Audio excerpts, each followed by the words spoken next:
আসসালামু আলাইকুম। এটা হচ্ছে গোয়াঞ্জু থার্ড টার্মিনাল, যেটা নতুন উদ্বোধন করা হয়েছে। বেশ বছরখানিক ধরে উদ্বোধন করা হয়েছে। আমরা আগে নামতাম টার্মিনাল 1-এ, এখন আমরা নামতেছি টার্মিনাল 3 এবং টার্মিনাল 3 দিয়েই সবাই যাচ্ছে। এটা মূলত ডোমেস্টিকের জন্য তৈরি করা, কিন্তু এখন আন্তর্জাতিক ফ্লাইট এখানে দিচ্ছে। আমাদের এখন আসা যাওয়া ফ্লাইট এইটা দিয়ে দিচ্ছে টার্মিনাল 3। এই টার্মিনালটা আমাদের হযরত শাহজালাল আন্তর্জাতিক বিমানবন্দর যার থার্ড টার্মিনাল, সম্ভবত এটার পরে কাজ ধরছে, কিন্তু এটার কাজ শেষ হয়ে এখন উদ্বোধন হয়ে 1 বছর ধরে কার্যক্রম চলতেছে। আর এটা এত সুন্দর নান্দনিক ডিজাইন। আমাদের যে এয়ারপোর্ট করতেছে থার্ড টার্মিনাল, এই থার্ড টার্মিনাল মতন এয়ারপোর্ট এখানে 20 থেকে 25টা ঢুকবে, এত বড় এটা এয়ারপোর্ট। কিন্তু এটা দেখেন কত সুশৃঙ্খল। আমাদের দেশে এখন পর্যন্ত কারা চালাবে সেটাই নির্ধারণ করা যাচ্ছে না।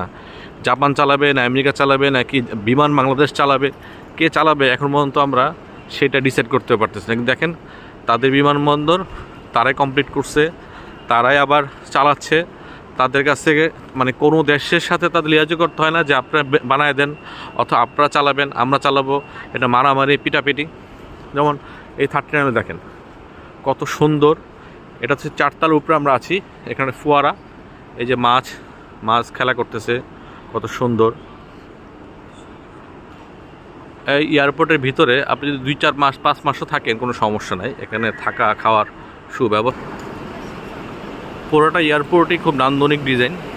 কিছু কিছু অংশ এখনও কাজ চলতেছে, কিন্তু অলরেডি তারা বেশিরভাগ অংশ চালু করে দিছে। বিশাল বড়, এবং এটা হচ্ছে আউটসাইড যেখান থেকে আমরা বোর্ডিং পাস করি। এই সাইডটা এটা অনেক সুন্দর এয়ারপোর্ট, পুরোটা দেখানো আসলে সম্ভব না। কিছুক্ষণ পর পর এরকম বিলবোর্ড আছে, এখান থেকে আপনি কোন ফ্লাইটে যাচ্ছেন কখন যাচ্ছেন সব নির্দেশ। এটা হচ্ছে নিচের অংশ। আমরা যখন আসার পথে বের হই এই নিচ দিয়ে বের হই, আর যাওয়ার নিচের সাইডটা অনেক সুন্দর। এবং আমরা যখন যাই চায়না থেকে বাংলাদেশ তখন দোতলা থেকে বের হই। এটা অনেক সুন্দর একটা এয়ারপোর্ট। আমাদের অনেক পরে কাজ ধরে তারা অনেক আগেই উদ্বোধন করে ফেলছে, তাদের কারো কাছে ধর্ণা দিতে হয় না, তারা স্বয়ংসম্পন্ন। এটা হচ্ছে গোয়াঞ্জু থার্ড টার্মিনাল নতুন যে উদ্বোধন করেছে। ধন্যবাদ।